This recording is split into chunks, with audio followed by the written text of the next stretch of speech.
ზოგჯერ არგუმენტი არ არის ისეთი დამაჯერებელი, როგორც ეს ერთი შეხედვით ჩანს. გაიგეთ ნამდვილი არგუმენტების წონა. არგუმენტები თეასი ჭინავსთან. ყოველ საღამოს მაესტროზე. საღამოშვიდობისა. ბოლოს 3 დღეა მხოლოდ NDI-ის რეიტინგებზე ვსაუბრობთ, მაგრამ დამეთანხმებით ალბათ ერთ-ერთი ყველაზე საინტერესო თემა დღეს გახმიანდა. ვის რამდენად ენდობიან დღეს საქართველოში? აღმოჩნდა, რომ ამ გამოკითხვის მიხედვითაც ერთიანი ნაციონალური მოძრაობა სიის სათავეში დგას. საპრეზიდენტო კანდიდატადაც უმრავლესობა 33% მმართველი გუნდის კანდიდატს ისურვებდა. მოკლედ, კვლევა ვრცელია და საინტერესო თავისი შედეგები, თუმცა იმდენად საინტერესო და მიმზიდველი, რომ პოლიტიკურმა პარტიებმა შედეგები თავისებურად დათვალეს, რის გამოც დღის ბოლოს NDI-ის თბილისის ბიუროს ხელმძღვანელი იძულებული გახდა საგანგებო განმარტება გაეკეთებინა და პოლიტიკურ პარტიებს არასწორი ინფორმაციის გავრცელებისგან თავშეკავება ურჩია. როგორც ხედავთ, პოლიტიკოსებისთვის რეიტინგებს საკმაოდ დიდი ხიბლი აქვს, მაგრამ ეს რეიტინგები ყველას ერთნაირად არ სწავლობს. პოლიტიკოსთა ნაწილი მათ საერთოდაც უნდობლობას უცხადებს. და კიდევ, გამოკითხულთა აბსოლუტური უმრავლესობისთვის ტრადიციულად დღესაც ყველაზე ავტორიტეტულ ფიგურად 92%-ით საქართველოს პატრიარქი რჩება. მას ასე, რეალური ციფრები, გაუმჯობესდა თუ გაუარესდა კონკრეტული რეიტინგები, არის თუ არა ის ადეკვატური იმ პრობლემებისა, რომელიც საზოგადოებას აწუხებს და ვის რა დამსახურებისთვის ენდობიან საქართველოში. ერთმანეთის პირისპირ პირველ და მეორე ადგილზე გასული პოლიტიკური სუბიექტები. ლაშა თორდია და ლევან ვებხვაძე ისაუბრებენ. მე ვარ თიასი ჭიტნავა და თქვენ უყურებთ არგუმენტებსაც, განსხვავებული აზრის მქონე ადამიანები საკუთარ არგუმენტებს იცავენ.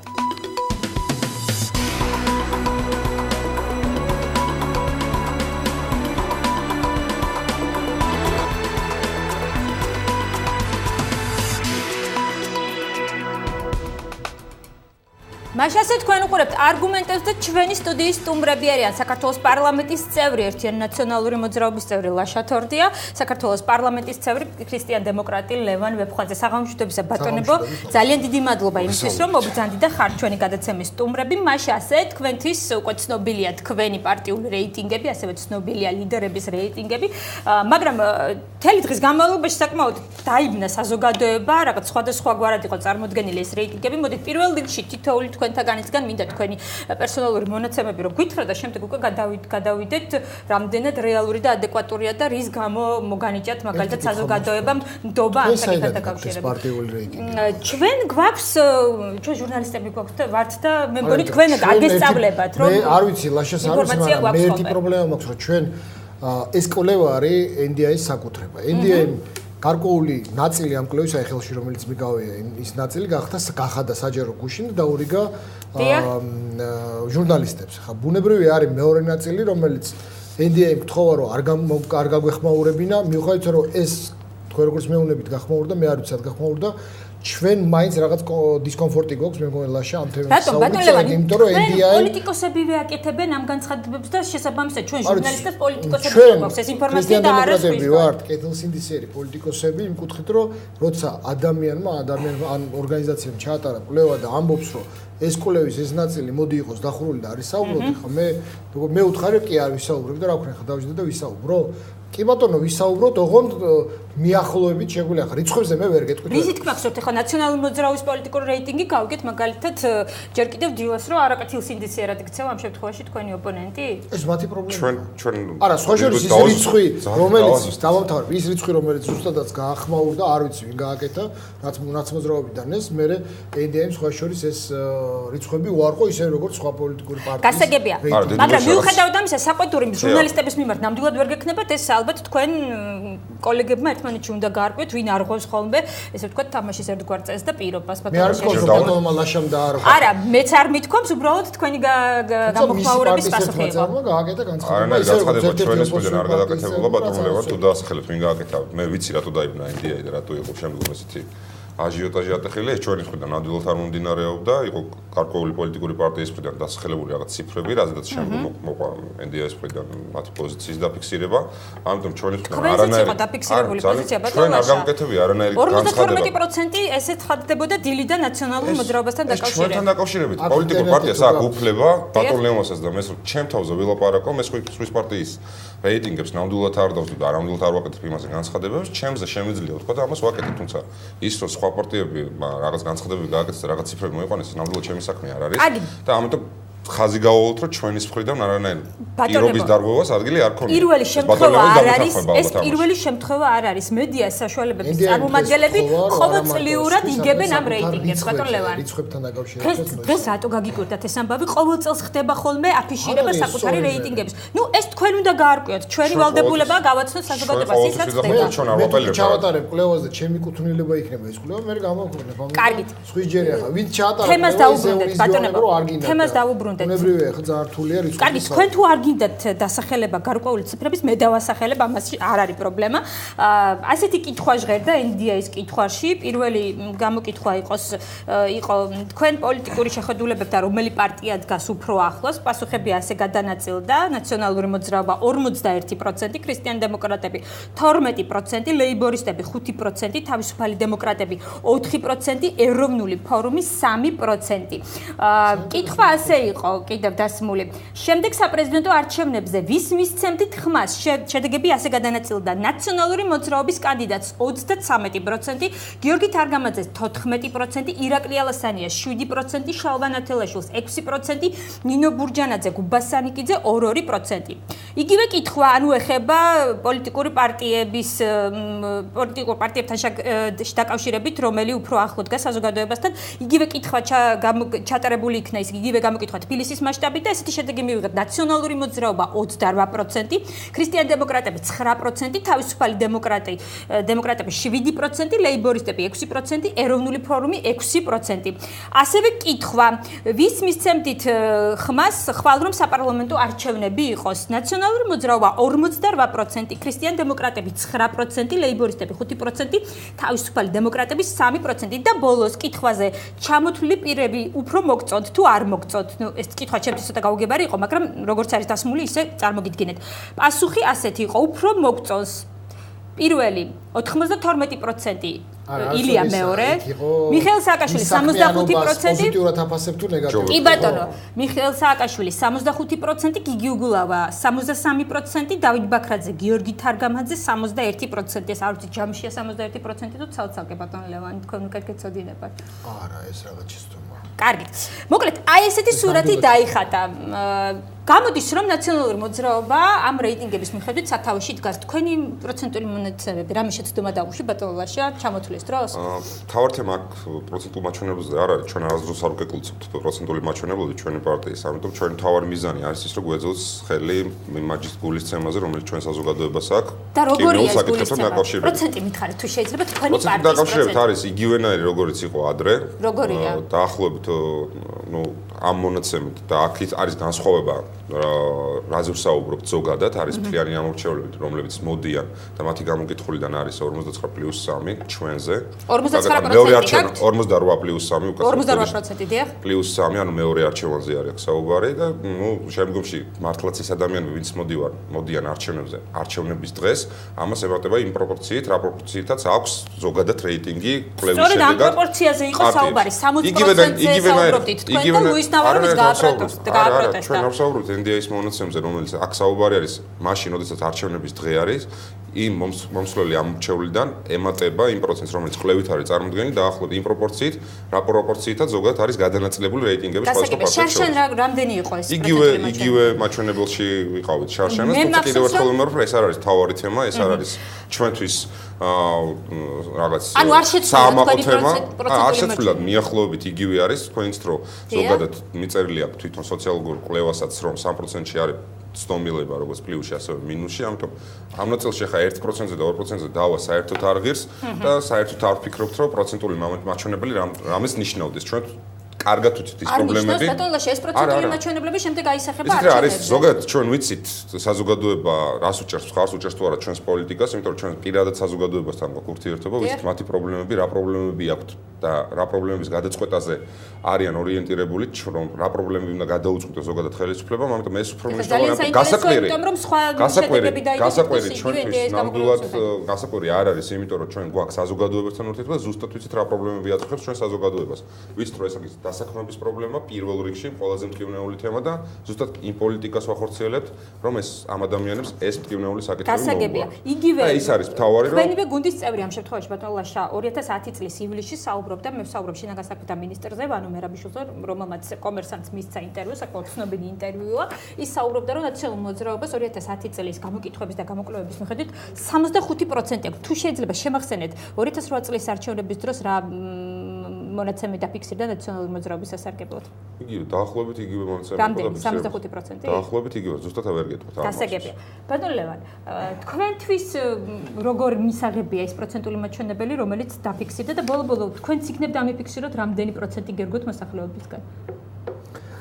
პირველი რაც მინდა გითხრათ, ეს არის გარკვეულ მეცნიერულ მეთოდოლოგიაზე დაფუძნებული მეთოდი. კვლევა, საზოგადოება ეს ანუ სამი ეტაპისგან შედგება, ხო? პირველი ეტაპი არის თავად მეთოდი, მეორე არის საველე სამუშაოები, მესამე არის დამუშავება მონო. თითოეულ ეტაპზე გარკვეული ცდომილება არის.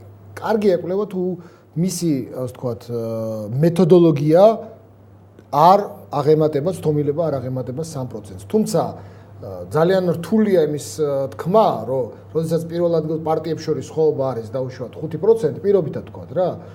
თუ კი ერთს მოაკლდება 3% და მეორეს მოემატება 3%, ეს 5% მეორე პარტია გადის უკვე აუსრებს წინ. ამიტომ ეს მეთოდის ცდომილება ისეთია, რომ ძალიან რთულია, ასე ვთქვათ, კონკრეტიკაზე საუბარი. ეს არის საორიენტაციო რიცხვები, რომელიც დინამიკას გვაძლევს და სხვა შორის ამ დინამიკას თუ გვინდა ქვეყანაში რა ხდება, ამას გადავალთ დინამიკაზე, პირდაპირ ციფრი მითხარით. ბატონ ლევან, რამდენი აქვს პარტიას? კი ბატონო, რიცხვი. ციფრით ხდება რიცხვის აღება. კარგად, გასაგებია. მითხარით თქვენ პროცენტული მაჩვენებელი. 10% მე სხვა რამეს გეტყვი, 10% იმიტომ რომ რაღაც შეცდომით არის, რაც თქვენ წაიკითხეთ, ამიტომ იმას დაგიზუსტებთ. რაც შეეხება პერსონალურ რეიტინგებს, მე გეტყვით მას მხოლოდ, რაც შეეხება პარტიულს, მე კიდევ ერთხელ გეუბნებით და საპრეზიდენტო და შემდეგ რაღაცა, მე გეუბნები პერსონალურად კონკრეტული ადამიანის საქმიანობას როგორ აფასებენ. მე გეტყვით გიორგი თარგამაძე 61% მის საქმიანობას პოზიტიურად აფასებს, 21% ნეგატიურად. ინგა გრიგოლია 51% აფასებს პოზიტიურად, 27% ნეგატიურად. დათო ბაქრაძე 51% აფასებს პოზიტიურად, 30% ნეგატიურად. რაც შეეხება სხვა რეიტინგებს, მე ამის მისუფლება არ ამაქვს. ნაციონალურ მოძრაობას დაასახელა ბატონ ლევან, რა პრობლემას წარმოადგენს ამ შემთხვევაში? არა, ნუ თქვენ დაასახელეთ რაღაცა მცხები. ის რეიტინგი, რომელიც გადადადია და ამიტომ არ ახმოვანე? არა, პირიქით, მე გეტყვით, რომ ეს არის საკმაოდ იმის მანიჩი პირველი. როცა არჩევნებში მიიღებ მონაწილეობას რაღაც შედეგს აჩვენებ, არჩევნების მერე არაპოლიტიკურ, ასე ვთქვათ, არა გააქტიურებულ დროს, მაგალითად მე გეტყვით, რომ არჩევნების დროს მაისში ქონა ქრისტიან-დემოკრატიულ მოძრაობას სატელევიზიო გამოჩენა 1200-1300 ერთეული. მარტო მაისისთვის ერთეულში. ბუნებრივია, ამ ხელ აქტივობას პარტია, იგივე ან ნაციონალურ მოძრაობა, სხვა პარტია აღწევს მხოლოდ საარჩევნო კამპანიის პერიოდში. ბუნებრივია, რომ იმ დროს გადაუწყვეტელები გადანაწილდებიან ხოლმე პარტიებზე, ან არჩევნების მერე ჩნდება ხოლმე გარკვეული ნიჰილიზმი და პოლიტიკურ პარტიას აკლდება გარკვეული მოსახლეობა და როგორც წესი საარჩევნო კამპანიის არასაარჩევნო კამპანიის პერიოდში არჩევნებში პარტიების რეიტინგი ეცემა. მე შემიძლია გითხრათ, რომ ნომერი პირველი ამოცანა, რომ ის ადამიანებმა, ვინც ჩვენ მხარე დაგვიჭირა, ის ადამიანები 100%-ით არის შენარჩუნებული, ანუ მათ არ აქვთ იმედგაცრუება და არიან ჩვენი მხარდამჭერი და იგრძნობა გარკვეული ზრდა მხარდაჭერის და ეს პერსონალურად გამოისახება სხვა შორის სხვა მაჩვენებლებში, მაგალითად გიორგი თარგამაძის რეიტინგში, რომელიც თქვენ აჩვენეთ, რომელიც უპრეცედენტოდ მაღალია წინა კვლევებთან შედარებით, რაც თქვენ ახლა წაიკითხეთ, ანუ პერსონალურად. ხო, იმიტომ რომ ამ ხელა რეიტინგი გიორგის ჯერ არ 14 არა, აქ არის 14+8, ანუ მეორე არჩევნები 8, არჩევანი 8%, ისევე როგორც მოდი თქვენ პირველი არჩევანი წაიკითხეთ და მე გეტყვით, მოდი მეორე არჩევანს მაგალითისთვის გეტყვით, ხო? მაგალითად რომელ კითხვაში ბატონო? მაგალითად რომელი პარტია თქვენთან ახლოს? ხო, პირველი არჩევანი რა თქვით თქვენ? 12%. მე არ მithქოს, მაგრამ მეორე არჩევანში არის 11%, რომელიც ჯამურად ის დაახლოებით ამ მეოთხეძეა ლაპარაკი ჩვენი ამორჩევლისა, რომელსაც ჯამურად გარკვეული მზადყოფნა აქვს, ან ეხლავე მოგწეს, არ გარკვეული პერიოდის მერე თუ დაარწმუნებულ. თქვენთვის არის მზარდი რეიტინგი, თქვენ ამის თქმა გსურთ და გაიზარდა თვითმმართველობის არჩევნების შემდგომ თქვენი პარტიის რეიტინგი. ბუნებრივია, ზრდა არის. ტენდენცია კიდე სხვა მაჩვენებლებია, რომელიც ეხლა არ არის და რომელიც ცოტა სხვა რამის ეს არის თვითონ პარტიების აი ჩვენ რო თქვით საქმიანობის შეფასება, თვითონ როდესაც პარტიის შეფასებაზეა, იქ არის ძალიან კარგი ტენდენცია ამ შეფასებას თქვენ ამბობთ, არ ამბობთ, კარგით. სხვა რამის გეონები იქ ეხა რიცხვები ცოტა ისე დაყოფილია და მე მაშინ ესეთ აგისვამთ კითხვას. ნაციონალურ მოძრაობას ამ შემთხვევაში არ უჭერს საკუთარი რეიტინგი დაასახელოს, თუნდაც პარტიული და დაასახელა ბატონ მალაშემ 48%. რეალურია ეს პროცენტული მაჩვენებელი და თქვენ მას ვერ უთანაბრდებით ესე რომ ვთქვათ. მიუხედავად იმისა, რომ თქვენ ყოველდღიურად აკრიტიკებთ ხელისუფლებას. მე ერთ რამეს გეტყვით, რომ ძალიან სამწუხაროდ ჩვენს ქვეყანაში და ბატონ მალაშე ალბათ დაიწყებს განსხვავებულ ასრს იტყვეს და დაიწყებს კრიტიკას ჩემი მოსაზრების. ჩვენს ქვეყანაში არის სამწუხაროდ ეგრეთ წოდებული ნახევრად ავტორიტარული სისტემა. როდესაც ჩვენ სამორჩეულს ხმამაღლა საკუთარი პოზიციის დაფიქსირების, მოდი თქვათ, ეშინია. და ამის ნათელი დადასტურება იყო სხვა შორის შალვა რამიშვილის გამოკითხვა ქუჩაში, როცა დადიოდა და როდესაც პირდაპირ ეუბნებოდა, რომ სამსახურში დაკარგვარ თავი გამანებენ, რას მეუბნებ და შემდეგ. ამიტომ ეს როცა ეს სინდრომი მუშაობს, ბუნებრივია ხა 48% რო არის და მეტი რო არ არის, მე ის მიგვირს. მე ის მიგვირს სხვა პარტიებს რო საერთოდ აქვს. შეიძლება ნაკლები იყოს ბატონ ლევან. სითამამე ყოფილის ჩვენ სამშევოს. შეიძლება იყოს ბატონ ლევან. მე დარწმუნებული ვარ, რეალურად ნაციონალური მოძრაობის რეიტინგი იქნება დაბალი. მე ვარაუდობ, რომ იქნება 5-დან 10%-მდე დაბალი, მოდი 3-დან 10%-მდე დაბალი და სხვა შორის თუ თქვენ გახსოვთ ადგილობრივი არჩევნების exit poll-სა და რეალურ შედეგს სხვაობას დაახლოებით იგივე იქნება, იმიტომ რომ exit poll მაჩვენა 60%, რეალურ მაჩვენა 53%. ანუ რეალურმა არა უბრალოდ იმან თვითონ საარჩევნო დათულა მაჩვენა. რეალური რა იყო კიდე არა ვინ არის ხო? არა რეალური შედეგი დაიდო არჩევნების დროს თქვენ ამას არ ვიცით რეალური რა იყო. რეალური ცოტა ისეთი რამე აბსტრაქტული. ჩვენ საქართველოში არ ვიცით რეალობა. ძალიან ხშირად რეალობა ხანდახან ჩვენს სიტუაცია ისეთი რომ აბსტრაქციად იქცევა ხოლმე. მაგრამ ანუ 7%-მა მაშინ თქვა და სტომილებაზე მეტი იყო ბატონო ლაშა თვითონ მეთოდის 7%-მა ელემენტარულად მოითხოვა, იმიტომ რომ მას შეეშინა გამოსვლის დროს. მეც ასე ვარაუდობ, რომ უფრო რეალური აი როცა ეკითხებენ რომელი პარტია უფრო ახლოს, იქ უფრო დაბალია ნაცმოძრაობის, ვიდრე ხვალ რომ ვის მისცემდით ხმას. იმიტომ რომ ვის მისცემდით ხმა უფრო სხვანაირი კითხვა, უფრო სასახა კითხვა და ეშინია. კი კაცო ნაცმოძრაობას ანუ 30-31% შეიძლება იყოს. მე ვარაუდობ, რომ ნაცმოძრაობის რეიტინგი ამ წუთას არ არის რაღაც 38%-ზე მაღალი. 38-40%-ზე მაღალი. აჰა, 38-40%-ზე მაღალი. კი ბატონო. არ ამგონია რომ იყოს. აქედან ალბათ ადმინისტრაციული რესურსიც უნდა გაითვალისწინოთ, ხო? ალბათ ბატონ ლევა თქვენ ესე საუბრობთ. ამაში კიდე ეს კიდე სხვა საკითხია. ადმინისტრაციული კიდე ამაზე კიდე ვინმე. კარგი, ბატონ ლაშა. ადმინისტრაციული რესურსია, ეს არის იმ ადამიანის ადმინისტრაციული რესურსი არის. დაუნთარი ფლაშა რო განმარტო. ადმინისტრაციული რესურსი არის, შენ რო თავისუფალი სიტუაცია ქონდეს, ექიმი რო ხარ და მასწავლებელი, შენ ეს კიდე სხვა არის, მაგრამ როცა სხვა გულისხმობს, მაგრამ სხვას ამბობს, ეს როცა ატყუებს ინტერვიუერს ეს კიდე სხვა. ბატონო, გულივად საუბარია შიშის სინდრომზე და აქედან გამომდინარე ჩვენ ნამდვილად და რეალურად არ ვიცით ვის უჭერს მხარს საქართველოში მოსახლეობას. 51% ეს ბატონ ლევანის ვარაუდი არის, რა თქმა უნდა, პირველ რიგში ეს არ არის ჩვენს მიერ ჩატარებული, ეს ჩვენს მიერ ჩატარებული კვლევა ნამდვილად არ არის კამერებთან ჩატარებული და არის სახელობითი, მე როგორც ვიცი. ამიტომ ხა შისთან დაკავშირებით ნამდვილად ვერ დამეთანხმები ბატონ ლევანს, ჯერ ესეთიც არანაირი შიში არის. იმასთან დაკავშირებით პოზიცია დააქვს. ამას არა მოდი თქვენ სათქვენოს ამას ჩვენ შევუწყვეთ ოპოზიციურმა პარტიებმა, როცა შესესეს და კონკრეტული მინისტრის გარკვეული მითოლოგიზაცია ჩვენ თვითონ მოახდინეთ და ყველას გონია რომ აი ვანო მისმენს და აბა ვანო გაიგებს და მოდი ისე თქვა და ეს მითოლოგიზაცია ჩვენ თვითონ მოვასმენე. ეს მითოლოგიზაცია და ჰიპერბოლიზაცია ჩვენ შევუწყვეთ ხელი. ის ვიცით რომ უსმენს, მაგრამ ყველაფერს ვერ მოусმენს და რომ მიხვალ მე აურჩევს მინდა მიმართო რომ მივა ეს აურჩეველი და ხმას რომ ისცემს ვერც ვარნო ვერც მიშა და ვერც ბატონ ლაშა და ვერავინ ვერ გაიგებს ვის ხაზავთ რაც გინათ ის თქვით მაგრამ თავარია ურნასთან შემოხაზეთ ის რასაც თქვენ გასაგებია ხო და ამიტომ ეს ნამდვილად არ შეესაბამება ხა იმ რეალობას რომელიც არსებობს ეს არის NDI-ის მიერ ჩატარებული კვლევა შესაბამისად არანაირი აქ შიშის და აი მსახის ტერორთან საქმე არ აქვს არანაირი ამ შემთხვევაში ხელისუფლება ამ კვლევებთან არანაირ კავშირში არ არის ამიტომ ხა ბატონ ლევანს ალბათ სურს რომ რეიტინგები დაწიოს თუ აწიოს სხვა რაღაც თავის ჩვენი აურჩევლის ნაწილი ბატონ ლევან ეს დაფიქსირდება ამას ყველაფერი ეს ჩვენთვის მართ კიდევ ერთხელ ვიმეორებ არანაირ მნიშვნელობას არ წარმოადგენს რეიტინგები ჩვენთვის არის მნიშვნელოვანი ის რომ ჩვენ საზოგადოება რამდენად უჭერს თუ არ უჭერს ჩვენს პოლიტიკას მხარს რეალურად ჩვენ ეს არის ერთ-ერთი ხერხი ბატონ ლევან მაცალეთ მე ხო არ ხმა რა მომიგია მითხარით გაცალეთ მაგრამ რაღაცას დავაზუსტებ. ეს არის ერთ-ერთი ხერხი იმისა, რომ გარკვეული ინფორმაცია მივიღოთ, ეთანხმება თუ არა ჩვენი საზოგადოება იმ პოლიტიკას, რომელიც ერთ-ერთი ნაწილი. თუმცა თავარი ნაწილი არის ის, რომ პირადად საზოგადოებიდან ვიგებთ პრობლემებს და პირადად საზოგადოებიდან ვიგებთ რამდენად რა პრობლემებზე გაიგეთ ახლა ამ გამოკითხვის მიხედვით დასაქმებაზე, ჩვენი თავარი პრობლემა. ჩვენი თავარი პრობლემა. და ეს არის საგადასახადო სისტემაზე. არა, ზუსტად მაგაზე ვსაუბრობთ ჩვენს. ანუ ჩვენ ხო არ დავლოდები ვართ NDI-ის კვლევას, რომ გვეთყო და დასაქმება არის თუ არა ჩვენს ქვეყანაში ყველაზე ძირითადი პრობლემა. არა, ჩვენ ვიცოდით, რომ ეს იყო და ზუსტად ამაზე ვსაუბრობთ მთელი ეს წლები, რომ პირველ რიგში შევქმნათ შესაბამისი გარემო, რომ მეტი ინვესტიცია მოვიზიდეთ და მეტი ადამიანი დასაქმდეს, რათა სამუშაო ადგილები არის დღეს ყველაზე პრობლემატური თემა ჩვენს ქვეყანაში.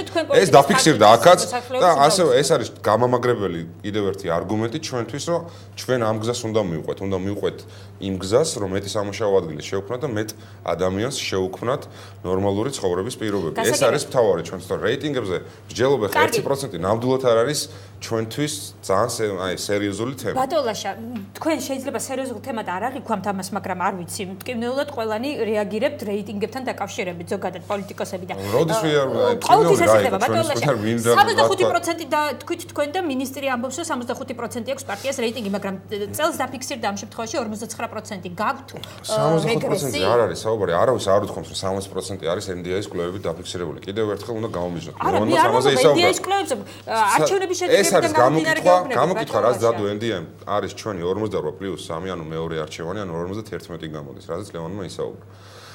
ამის შემდგომ, როდესაც არის წინასაარჩევნო კომპანიის ადამიანები, რომლებიც იყვნენ ამ გამოკითხვის დროს გადაუწყვეტელები, რომლებიც მიიღებენ გადაწყვეტილებას პროპორციულად ემატება იმ პარტიებს, რომლებსაც აქვს რეიტინგები უკვე განსაზღვრული. ანუ პროპორციულად იმატებს იგივენაირად ზუსტად.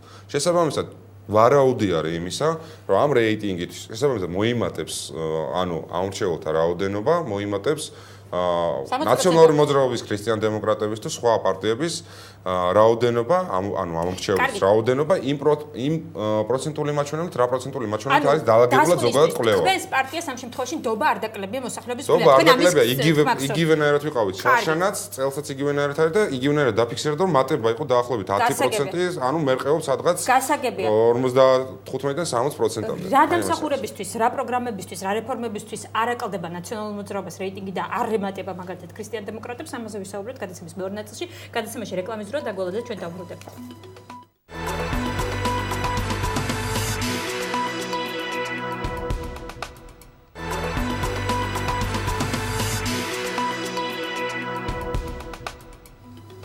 მაშასე თქვენ უყურებთ არგუმენტებზე ჩვენი სტუდიის სტუმრები არიან ლაშა თორდია, ლევან მეფხოცი და ჩვენ საუბრობთ პოლიტიკურ რეიტინგებზე, რომელიც საზოგადოებისთვის და მედიისთვის გახდა ცნობილი.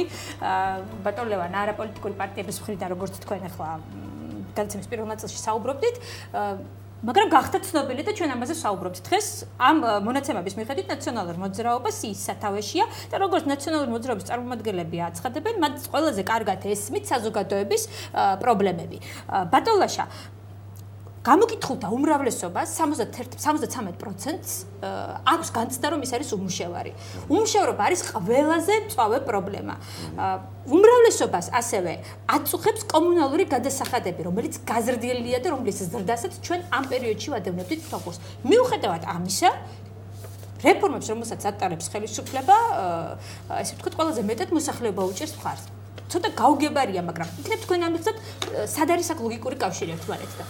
რა თქმა უნდა ლოგიკური კავშირი არსებობს ზუსტად იმაში რომ რამდენად ვარ ჩვენ მოტივირებული რომ ეს პრობლემები გადავწყვიტოთ რა თქმა უნდა ეს პრობლემები ყველაზე მეტად აწუხებს ჩვენ საზოგადოებას და ზუსტად ამ პრობლემებზე ვსაუბრობ ჩვენ არ გაუბრივართ პრობლემებს და ვიცით ყველა ადამიანის ტკივილი და ამ პრობლემებზე არის მთლიანობაში 2009-ში 2010-ში 2011-ში იქამდე ვისაუბრებთ სანამ ეს პრობლემები ბოლომდე არ მოგვაგდება ჩვენ მქონდა ჩვენ თავი პრობლემა არის ის რომ საზოგადოება უჭერს მხარს სახელმწიფოს პოლიტიკას ამ პრობლემების მოსაგვარებლად.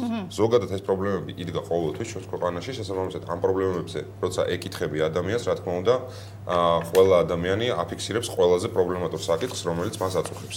შესაბამისად, ტენდენცია იმისა, რომ ცირდება თუ არა სამუშაო ადგილები, ანუ იზრდება თუ არა და ტენდენცია იმისა, რომ სახელმწიფო დგავს კონკრეტულ ნაბიჯებს იმისათვის, რომ ეს პრობლემები მოაგვაროს, ამაში გვაქვს მხარდაჭერა, ეს არის ჩვენთვის მთავარი და მთავარი ის, რომ ჩვენ არა სხვა პრობლემებზე ვსაუბრობთ, არამედ ზუსტად იმაზე, რასაც რაზეც საზოგადოება გამოთქვას თავის გულისწყვილს. შესაბამისად, ზუსტად ამ მაჩვენებელშიც, რომელიც 70%-ზე საუბრობთ წერა, აქ არის 35%, რომელიც ამბობს, რომ არ ეძებს სამსახურს და რეალურად დარჩენილ 35%-იც არის ადამიანები, რომლებიც არის სოფლად დასაქმებული და ასევე ამის შემდგომ მივდივართ ზუსტ მონაცემზე, რომლებიც ეძებს სამსახურს და ვერ შეულობს, ეს არის 20%-მდე, 16-დან 20%-მდე. ეს არის რეალური მაჩვენებელი. იგივე გამოკითხვაში ჩაშლას თუ შეხედავთ. ამიტომ ვიცით, რომ ყველაზე პრობლემატური საკითხი არის, რა თქმა უნდა, დასაქმება, არის საგადასახადო სისტემა, არის ჯანდაცვის სისტემაზე ხელმისაწვდომობა და ზუსტად ამ მიმართულებით ვატარებთ პოლიტიკას, რომ ზუსტად ეს პრობლემები იქნას პირველ რიგში გადაწყვეტილი ჩვენი საზოგადოებისთვის. პოლიტიკას ტრაპეციო რეფორმა იქნება გასაკეთებელი და გაკეთდება, ანუ ამაზე მიდის მუშაობა და ძალიან სერიოზული პაკეტი იქნება წარმოდგენილი პარლამენტში, რომელიც საბოლოო ჯამში გრძელვადიან პერსპექტივაშიც ამ პრობლემას მოაგვარებს და მთელი რიგი თანხები ჩაედება, როგორც სახელმწიფოს მხრიდან იქნება თანადაფინანსების სისტემა, ანუ მთლიან ახალ სისტემაზე გადავალთ. პენსიების მატებასთან დაკავშირებით და ნუ ეხა იმას აღარ ვიტყვი, რომ 12 თვის გაუცემელი პენსია და რაღაცა რო იქნება, მაგაზე თემა დახურული. არა, არც ისე წავიდეთ ბატონ ლაშა.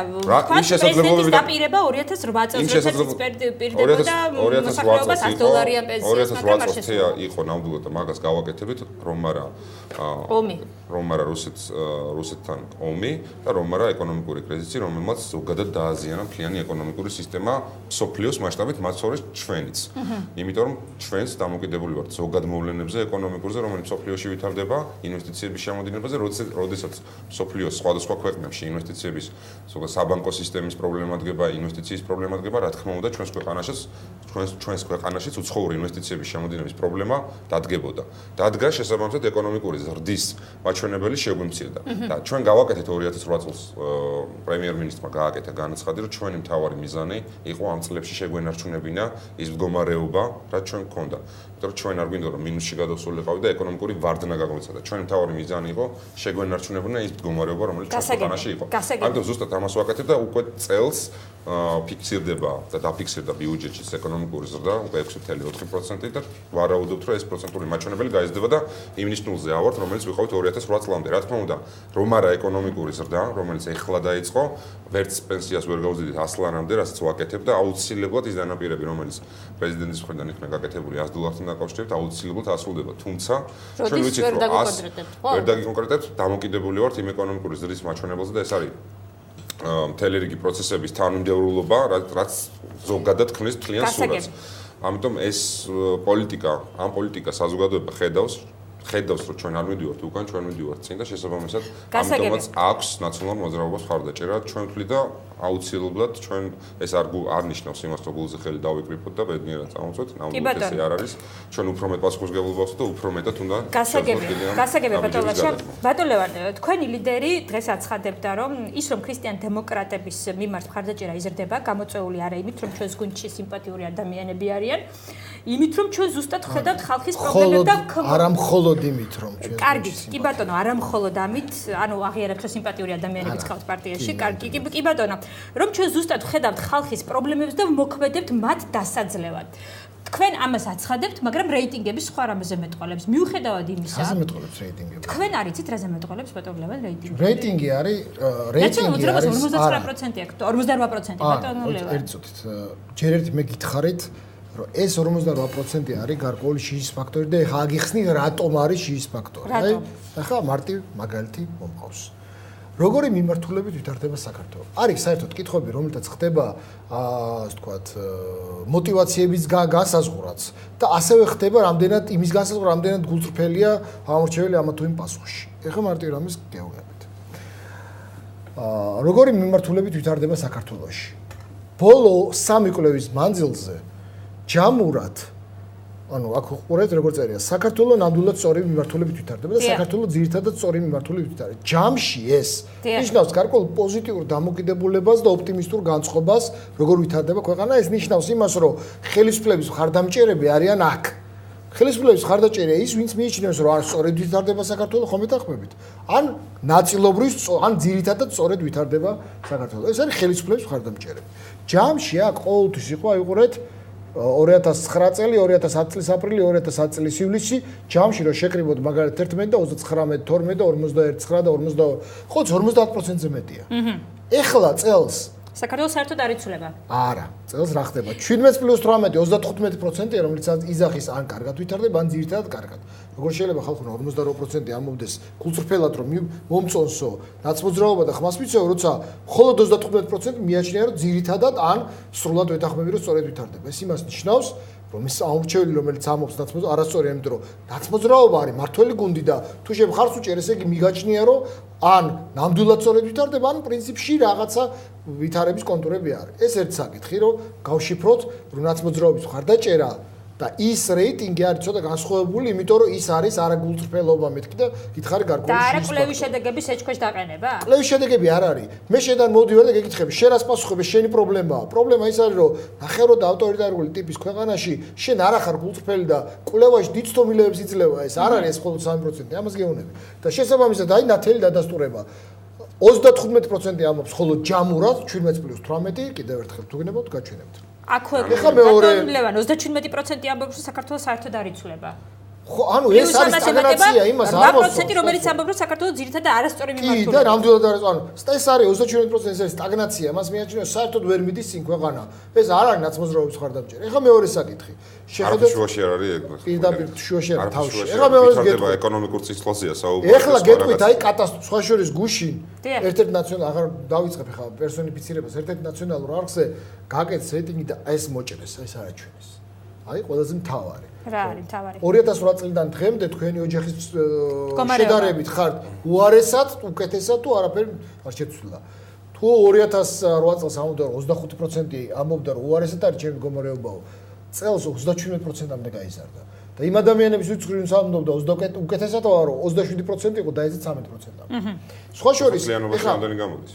იგივე მდგომარეობაში. ანუ იმ პოლიტიკის იგივე მდგომარეობა არის ნახევარი, რომელიც ხო და მაგაზე იყო საუბარი. იგივე მდგომარეობაში თავარი იყო 2008 წლიდან 2013 შეგვიძლია იგივე მდგომარეობა. 12% ამბობს ჩემი ცხოვრება გაუარესდა.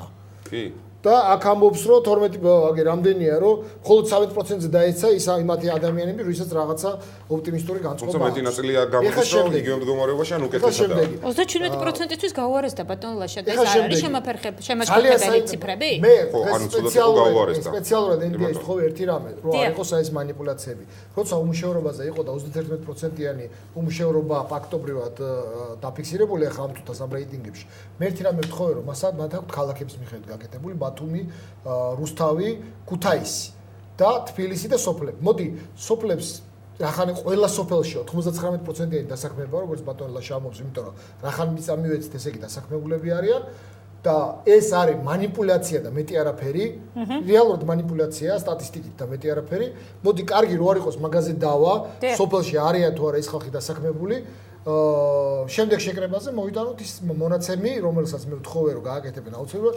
რამდენი პროცენტი არის მუშევრობის ბათუმში, რუსთავსა და ქუთაისში და მინდა გითხრათ რომ 50%. манипуляция რატო არის ბატონ ლევან? манипуляция რა არის? როცა манипуляция, როცა ჩვენ აქ მიწის ნაყოფის თემაზე მუშაობს ეს დასაქმება არის. დონეზე მაინც საჯარო სამსახური უნდა იყოს მიზაზე მუშაობა. არა, ერთი წუთით როცა შენ პირდები რომ აგერ ფულს იმას ვიზავ, გამოვიდა სააკაშვილი და რა იმიტომ არის ეს манипуляция რომ გამოვიდა სააკაშვილი და თქვა რომ მორჩა სოფლის მეურნეობა არის საქართველოს ჩამკვდარი, არანაირი ლიბერალიზმი, არანაირი სახელმწიფო არ ჩარევის პოლიტიკამ შედეგი არ მოგვიტანა, ეხა უნდა იყოს პირდაპირ ჩარევა, პირდაპირ ინტერვენცია დამატებით 150 მილიონი. პირდაპირ ჩარევაზე არის აქ საუბარი. 0. მე გეუბნებით სააკაშვილის ციფრებას ვახტენ ბატონლაში. დავამთავრეთ, ხო მითხარით. თქვენ რომ მაწყვეტინებთ არნიშნავს რომ თქვენ რომ მაწყვეტინებთ არ მინიშნავს რომ რაღაცა ლოგიკა ამაში არის. ძალიან მოკლედ შეიძლება. ეხლა შემდეგი ძალიან მოკლედ ბატონო. ეხლა კიდე ერთი კვლევა აქ აღარ მაქვს ის ფურცლები წამოღებული, მაგრამ როცა მიდის სააკაშვილის შეფასება, რო იცოდეთ კონკრეტული თემატურად, ხო არის საერთოდ საერთო შეფასება ვინ მოგწონს, მაგრამ თემატურად სააკაშვილი პოზიტიური ბალანსი, სადაც უფრო მეტი არის დადებითი, ვიდრე ერთადერთი რაში სააკაშვილს აქვს, ეს არის საგარეო პოლიტიკა. მოსახლეობის კატასტროფულად ნეგატიურად აფასებს ჩვენი მოსახლეობა მის საქმიანობას სამუშაო ადგილების შექმნის კუთხით, კატასტროფულად უარყოფითად აფიქსირა. ნახეთ ეს რეიტინგები ბატონ ლაშა. ეს ნაწილი, არ არის ეს კვლევა მე არ მაქვს და მეგონი არც თქვენ ეს ნაწილი ასე ვთქვათ, ასე საჯაროდ არ გაუხდიათ მათ. კატასტროფულად დაბალი აქვს მას უმუშევრობა, ფასების და ინფლაციასთან მიმართებაში, კომუნალურ ტარიფებთან დაკავშირებით. პირდაპირ მაშინ რაშუაში არის პრეზიდენტი ამ შემთხვევაში კატასტროფულ დაბალ რეიტინგთან დაკავშირებით, ბატონ ლევან. მე გეუბნები საზოგადოებას აწუხებს ეს პრობლემები. არა, ამაზე კი არა. მე გეუბნები როგორ აფასებთ სააკაშვილის კითხვა რო იყო უკვე ესეთი. როგორ აფასებთ სააკაშვილის მცდელობას და მის საქმიანობას ამ პრობლემის მოგვარებაში. ერთ-ერთი საგარეო პოლიტიკაზე ქონა, დანარჩენი ქონა კატასტროფულად დაბალი, კომუნალურზეც, დასაქმებაზეც, ფასებზეც, ტერიტორიული მთლიანობაზე და ამავდროულად ძალიან საშინელი რეიტინგი. შეგიძლია ნახოთ. სამწუხაროდ გადაცემაში რეკლამისტურა ბატონებო. ეს ყველაფერი მიუთითებს ბატონ ლაშა იმას, რომ ეს რეიტინგი 58% არის მხოლოდ რაღაცა ილუზორული. შეგვიძლია ვთქვათ ერთ რამეს, რომ თქვენ გაქვთ არა უმეტეს, ანუ იმაზებიც არ ეშინია, ვიდრე 50%-ისა და ჩვენ გოგ არანაკლებთ 18%. ეს ცოტა სხვა, ჩვენ ქონეს, შეიძლება ქონეს 12%-ისა. არა, თუ მეორე თუ მომისმინეთ, თუ ეხა მეორე არჩევას გავითვალისწინებთ, იქ 22-23%-ზე არის. ასე რომ არ არის ეს ეგეთი რიცხვები. ამიტომ მოდი ჩვენ ვაფასებთ დროს ბატონო. მოდი აი კიდე ერთი. სამწუხაროდ არა, რეკლამის შემდეგ. გავუარეს და თუ არა მდგომარეობა თქვენი. ბატონო ლევან. რეკლამა გვაქვს ეთერში, ჩვენ ვაფასებთ დროს და ვაფასებთ რეკლამას, რომელიც გადის ჩვენ სახზე, ასე რომ გადაცემაში რეკლამიზურა, რეკლამის შემდეგ ჩვენ დავბრუნდებით დაგვალოდეთ.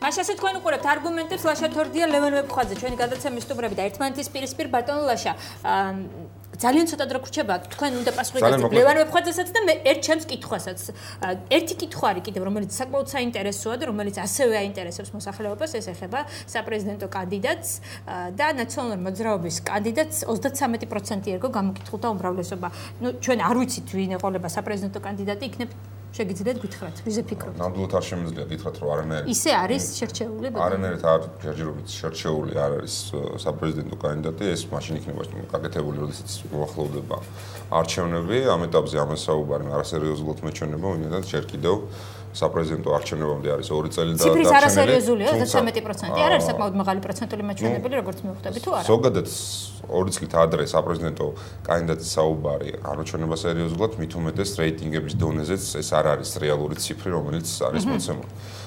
თუმცა მიუხედავად ამისა, მაინც პირველ ადგილზეა ნაციონალური მოძრაობა. მაგრამ ჩვენ თავარი მიზანი ამ შემთხვევაში ბატონ ლევანმა ახსენა, რომ ის პოლიტიკა, რომელიც სახელმწიფოს მხრიდან არის დეკლარირებული, სოფლის მეურნეობის მიმართულებით და манипуляციები რაშუაში იყო, აქ ნამდვილად გაუგებარია. თუ საჯარო სამსახურიდან პირი წავიდა და დასაქმდა სოფლის მეურნეობაში, აიღო მიწის ნაკვეთი და ამუშავა, მოიყვანა გარკვეული პროდუქცია და გაკიდა. მიიღო შემოსავალი მიიღო. ან იქ თქმარი არ არის, მაგრამ იქ რატო ფიქრობთ ეგრე, რომ იქ დაბადებული გაზრდილი ადამიანებსაც აქვს დიდი მასივები? არა, დაუსაქმებელი რატო არის? არის დასაქმებული. მაცალეთ ეს დასაქმებული არის. დასაქმებულად ითვლება ის ადამიანი, ვისაც აქვს წეწევა სამწარმოო საქმიანობას, ეს არ არის ჩვეულებრივი მომენტი არის ყველგან. ყველა ქვეყანას აქვს შეიძლება თქვენ გექნება სასაზღვროს ბატონ ლაშა. კი ბატონო, ვიცი. შინამეურნეობა შეგვიძლია ხარ დასაქმებული და შინამეურნეობა რა არის ხა ისა ერთი ძროხა რო ყავს და ერთი წიწილა რო გდარბის ეზოში ნიშნავს დასაქმებული ხარ? ან თვითკმარია ეს ყველაფერი? ამაზეა. უმუშევარი რომელსაც არანაირი შემოსავალი არ აქვს იმისთვის რომ საკვები მოიპოვოს ან თქვათ რაიმე საარსებო წყარო ქონდეს. ამ შემთხვევაში არის სხვა კატეგორია და ადამიანს რომელსაც აქვს რაღაც წყარო იმისათვის რომ ნორმალურად იცხოვროს, ამ შემთხვევაში არის სხვა კატეგორია, ეს კარგად მოიხსენიება. ქალაქებზე ვილაპარაკოთ. თუმცა ეს პრობლემას არ ხსნის ზოგადად.